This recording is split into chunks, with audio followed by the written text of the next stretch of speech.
ተመልሰናል አድማጮቻችንና ተመልካቾቻችን ፌደራሊስት ፐልስን ሰብስክራይብ ያላደረጋችሁ ሰዎች ሰብስክራይብ አድርጉ ላይክ ሼር አድርጉ ላልደረሳቸው ሰዎችም አድርሱ አሁን የአብይን ስብራቶች ተናግሬ በመጠኑ ስለጨረስኩኝ የአብይ ሽርጉዶችን የምንመለከትበት ክፍል ነው ይሄ አብይ የሚያደርጋቸው ሽርጉዶች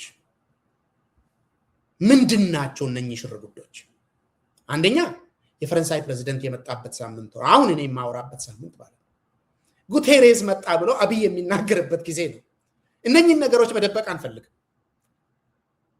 አገሪቷን እያዋረደ ያለ ነገር ስለሆነ እሱን መደበቅ አንፈልግም አሁን እኔ ዘርዝሬ የነገርኳችሁ ቀጠናዊ ሁኔታዎችና አገራዊ ሁኔታዎች ያስከተሉት ስብራቶችን ወታደራዊ ፖለቲካዊ ዲፕሎማሲያዊ ኢኮኖሚያዊ ስብራቶችን ስለተናገሩ እነኚህ ስብራቶች ሰው እንዳይመለከት ትኩረት እንዳይሰጠው አብይ ምን እያደረገ እንዳለ ለመረዳት ይጠቅሙናል እነኚህ ነገሮች አንድ በአንድ እንመልከታቸው አብይ ምን እያደረገ እንደሆነ እነኚህ ስብራቶች ሰው እንዲመለከታቸው አይፈልግም አብይ አንድም ሰው ይሄንን እንዲመለከት ትኩረት እንዲሰጠው አብይ አይፈልግም አብይ እንዲመለከታቸው የሚፈልጋቸው በወንዞች ዙሪያ የሚደረጉ ሽርሽሮች እሱ የሚለጥፋቸው ፎቶዎች ቪዲዮዎች እሱ የሚደበቅበት ቦታ ጠፍቶት ስብራቶቹን መደበቅ አቅቶት የሚያደርጋቸው ነገሮች ናቸው አንደኛ አብይ ስብራቶቹን ለመደበቅ በዚህ ሳምንት ብቻ ሲያደርግ የነበረው የውጪ ኃይሎችን ጉብኝት ነው አሁን ባሳለፍነው ሳምንት ሜይ 11 እና 12 ላይ ናይሮቢ ኬንያ የፈረንሳይ ፕሬዝዳንት ኢማኑኤል ማክሮን ኬንያ ውስጥ ያካሄደው ትልቅ ስብሰባ ነበረ ይሄ ስብሰባ አፍሪካ ፎርዋርድ ሳሚት ነው የሚባለው በአጭሩ ነግሬያችሁ ለማለፍ ነው አፍሪካ ፎርዋርድ ሳሚት ይሄ ስብሰባ ምንድነው መጀመሪያ ይሄ ስብሰባ 30 አገራትን ሰብስባ ፈረንሳይ ከአፍሪካ ጋር ግንኙነትን ያሻሽልልኛል ብላ ያደረገችው ስብሰባ ነው ለምንድነው ያስፈልጋት በፍጥነት ፈረንሳይ ከፍተኛ አቅም የነበራት በአፍሪካ ውስጥ ምዕራብ አፍሪካ ላይ ነው የቀድሞ ኮሎኒዎቿ ቅኝ ግዛቶቿ የነበሩበት አካባቢ እዛ ውስጥ አልገባም ታሪክ ውስጥ ግን በቅርብ አመታት ውስጥ በተለይ ከማሊ ኒጀር እና ቡርኪና ፋሶ ፈረንሳይ ተዋርዳ ተባራለች ወታደሮቹ ወጥቷል የኢኮኖሚ ጥቅሞቿ ሁሉ መሰረቱ ተመናምኖ ተባሯል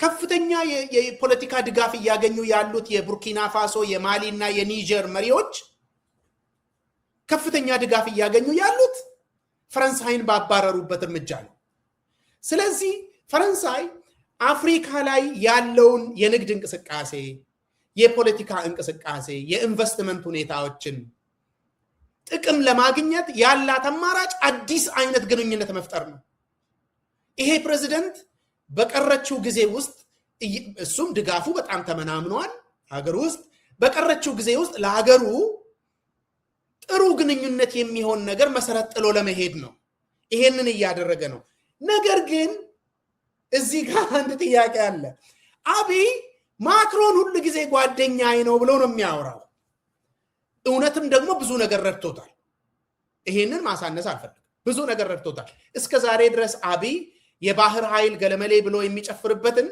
እያሰለጠነለት ያለው ማክሮን ነው የፈረንሳይ ባህር ኃይሎች ናቸው እያሰለጠኑለት ያሉት የኃይለ ሥላሴን ቤተመንግስት የሚታደስበትን ገንዘብ የሰጡት በግልጽ የሚታወቀውን ብቻ ነው መላችሁ ያቀረበችው ፈረንሳይ ናት በየጊዜው ሲያገኘው ይሄን ያክል ሚሊዮን እያለ ይረዳዋል አብይ ለምንድነው ግን አብይ ጓደኛዬ ነው እያለው ከአብይ ጋር እንቀራረባለን እያለ ያወራ ለምንድነው ፍንፍኔን ትቶ ናይሮቢ ላይ ያደረገው ነው አብይ እንደዚህ ጓደኛው ከሆነ ወይ ደግሞ ሰውየው ኢትዮጵያን በጣም የሚወድና የሚያከብር ከሆነ ለምንድነው ናይሮቢን የመረጠው ፈጠን ብዬ ምክንያቶቹን እናገራለሁ አንደኛ የዊሊያም ሩቶ ፖለቲካ አለ ዊሊያም ሩቶ እንደምታውቁት ይሄ ፓን አፍሪካን የሆነ አፍሪካ አቀፍ የሆነ እንቅስቃሴ አድርጎ በመጠኑ ተሳክቶለታል። አብይ እንደዚህ ሊሆን ብሎ ከሩቶ ጋር ተወዳድሮ ተዋርዶ ተሰብሮ ነው የተቀመጠው። በግልጽ የሚታወቅ ነገር ማለት ነው። አንድ ጊዜ በደን ተከላ በምናምን እንቅስቃሴ አድርጌ ሰዎች ኬንያን ያሞካሹ ነው እኔን ትተው ብሎ በግልጽ ክስ አቅርቧል ወጥቶ። ታስታውሳላችሁ መጀመሪያ ሲመጣ የኔልሰን ማንዴላን የአፍሪካን ካርታ እየለበሰ ሽርጉድ አብዝቶ ነበር አብይ። እንዲያውም ሲያወራም በተደጋጋሚ በአፍሪካ ደረጃ በምስራቅ አፍሪካ ገለመል የሚል ወሬ አለ። አሁንም ከተለያዩ የአፍሪካ መሪዎችን እያመጣ የሚያስጎበኛቸው ነገሮች አሉ። ማለት ይሄ እንደ ኃይለ ሥላሴ በአህጉሪቷ ውስጥ ተቀባይነትን የማግኘትና ገኖ የመውጣት ፍላጎት አለው። ነገር ግን በዚህ ላይ የተሳካለት በመጠኑም ቢሆን የተሳካለት ዊሊያም ሩቶ ነው። አብይ ተዋርዷል በዚህ በኩል አንድ።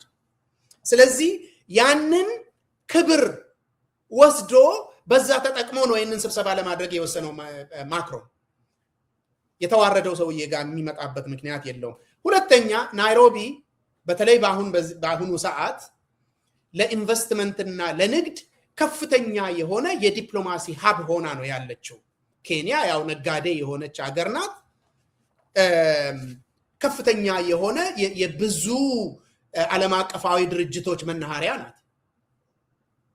ስለዚህ እዛ ያለውን የሰው አቅም ወደ አዲስ አበባ ከመጥራት እዛው መጠቀም እዛው ማሳተፍ ነው የሚሻለው በሚል ነው።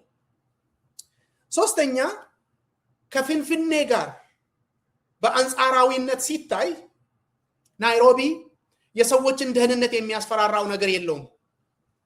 ሰዎች ስላችሁ ተራ ሰዎችን ሳይሆን ለዓለም አቀፍ ስብሰባዎች ብለው የሚንቀሳቀሱ ሰዎችን የሚያስፈራራ ነገር የለም። ፊንፊኔ ዛሬ የደህንነት ስጋት አለበት።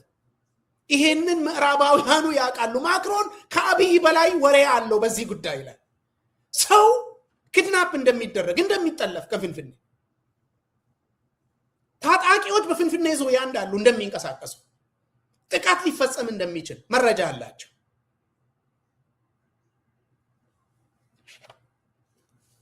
ከዚህ ጋር ተያይዞ ይሄ ተጨማሪ ምክንያት መሆኑ ነው። ባለፉት ወራት የእንግሊዝ የአውሮፓ ህብረት እና የተለያዩ የአፍሪካ ሀገሮች ወደ ኢትዮጵያ እንዳትጓዙ የሚል የማስጠንቀቂያ ደወል ሲደውሉ ነው የከረሙት፣ አሜሪካን ጨምሮ። አሜሪካ ይኸው ባሳለፍነው ወራት ውስጥ ሁለት ጊዜ ነው ማስታወቂያ ያወጣቸው። ዜጎቼ ኢትዮጵያ ውስጥ በዚህ ቦታ ላይ እንዳትንቀሳቀሱ፣ የአውሮፓ ህብረትም እንደዚህ ነው፣ እንደዚህ አይነት ቦታዎች ላይ እንዳትንቀሳቀሱ፣ እንደዚህ አይነት ማስጠንቀቂያን ወደ ጎን ትቶ ዓለም አቀፍ ሰዎች የዓለም አቀፍ ሰራተኞችን የዓለም አቀፍ ድርጅት ሰራተኞችን ሌሎችንም ወደ ሀገሪቷ መጋበዝ ማንም የሚፈልግ ሰው የለም። የነኚህ ነገሮች ድምር ነው። ስለዚህ ነው አብይ እንግዳ ሆኖ ነው እዛ የተጠራው። መጥራት አይችልም። እንደሚለው የዓለም አቀፋዊ ዲፕሎማሲያዊ ሰብሳቢ ቢሆን ክብር ቢኖረው ናይሮቢ አይደለም የሚሰበሰበው። ማክሮን ፊንፊኔ ነበር የሚያመጣው። እዛ ነው ገንዘብ ያፈሰሰው። እዛ ነው ቤተ መንግስት ያደሰው። እዛ ነው ባህር ኃይል እያሰለጠነ ያለው።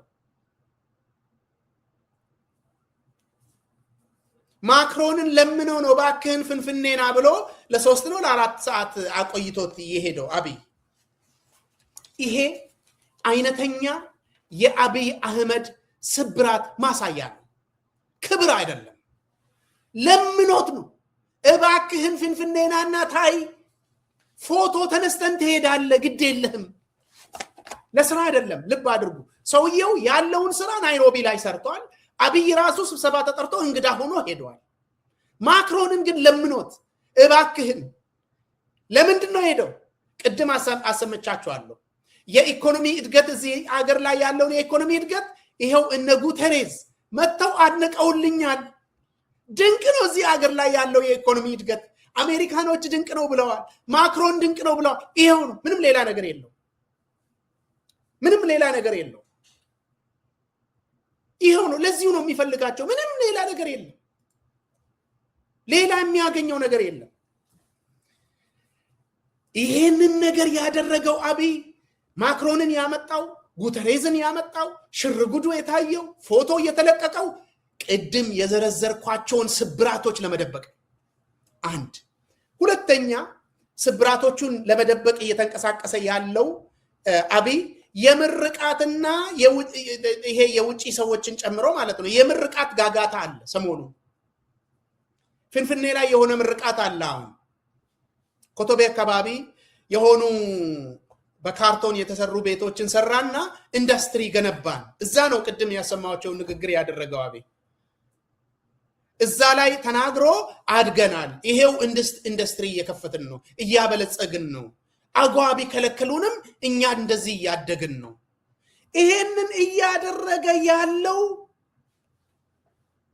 ስብራቶቹን ለመደበቅ ነው ስሙት እስኪ አንድ ጊዜ እየመጡ ከአሜሪካ እየመጡ በእናንተ ሀገር እድገት እየተደነቁ እየተደመሙ እናንተ አላየንም አልሰማንም አትበሉ ምክንያቱም ፕራይመሪ የእናንተ ልፋት ውጤት ስለሆነ እነሱን ካስደሰተ ይበልጥ ደግሞ በሚቀጥለው አዳዲስ ስራ ይሰራል እንድንጠብቃቸው ሞቲቬትድ መሆን አለብን ኢነርጃይዝድ መሆን አለብን እንጂ ተስፋ መቁረጥ አያስፈልግም እንበርታ ኢትዮጵያ በቅርቡ ጉተሬስ ሲናገር ሰምታችኋል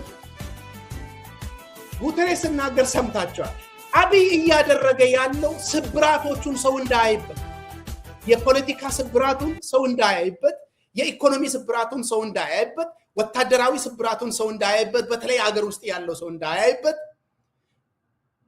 ወታደራዊ ስብራቱን ሰው እንዳያይበት ይሄንን ለመደበቅ ነው የሁሉ ሽርጉድ እየተደረገ ያለው አዳነች አቤቤም ቅድም የነገርኳችሁን በጣም አሳፋሪ የሆነ ነገር ቀርባ የተናገረችው በዚህ ስብሰባ ላይ ነው አሁን እስካሁን ያቀረብኳቸውን የአብይ ስብራቶችንና ስብራቶቹን ለመደበቅ የሄደበትን መንገድ ሁለት ማጠቃለያዎችን ብቻ ተናግሬ ፕሮግራሙን ዘጋለሁ እንዳላስረዝምባችሁ አንደኛ አብይ ፖለቲካዊ ዲፕሎማሲያዊ ወታደራዊ ስብራቶች ገጥመውት ለመደበቅ ሰው እንዳያይበት ሽርጉድ እያለ ስብራቶቹን በመጠኑም ቢሆን ተናግሬያለሁ እነኚህ ስብራቶች የዲፕሎማሲ የፖለቲካ የወታደር የኢኮኖሚ ስብራት ጭምር ገጥሞት ይሄንን ለመደበቅ ሽርጉድ እያለ አንድ ሁለተኛ እነኚህን የፖለቲካ ወታደራዊ ዲፕሎማሲያዊ ስብራቶችን ሰብስቦ ለህዝብና ለአገር ጥቅም ሊያውል የሚችል የፖለቲካ ስብስብ አለ ዛሬ ኢትዮጵያ ውስጥ ከኢትዮጵያ ውጭ አለ ወይ ጥያቄ ነው ይሄንን ሰውየን የምንቃወም ሰዎች በተለይ በፖለቲካ አደረጃጀት እየተደራጃችሁ የምትንቀሳቀሱ በትጥቅ እየተደራጃችሁ የምትንቀሳቀሱ እነኚህን ስብራቶች ሰብስባችሁ የመጠቀም አቅም አላችሁ ፍላጎቱና አቅሙ ካላችሁ ጊዜው አሁን ሰውየው መግቢያ ጠፍቶት እየተወራጨ ነው ያንን ለመደበቅ እየተፈራጨ ነው ያለው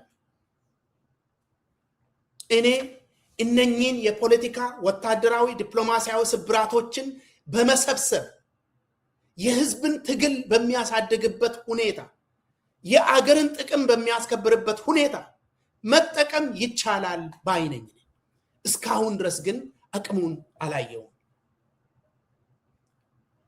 እስካሁን ሰዓት ድረስ የአብይ አህመድ ወቅታዊ ስብራቶች በማለት ያቀረብኳቸው ትንተናዎች በዚህ ላይ ያበቃሉ ፌደራሊስት ፐልስን ሰብስክራይብ ያላደረጋችሁ ሰዎች ሰብስክራይብ እያደረጋችሁ ውጡ ላይክ እና ሼር አድርጉ እስካሁን ስለተከታተላችሁ አመሰግናለሁ የአብይ አህመድ ወቅታዊ ስብራቶች በዚህ ላይ ያበቃል በተመሳሳይ ፕሮግራም እስከምንገናኝ ድረስ እዚህ ላይ ያበቃል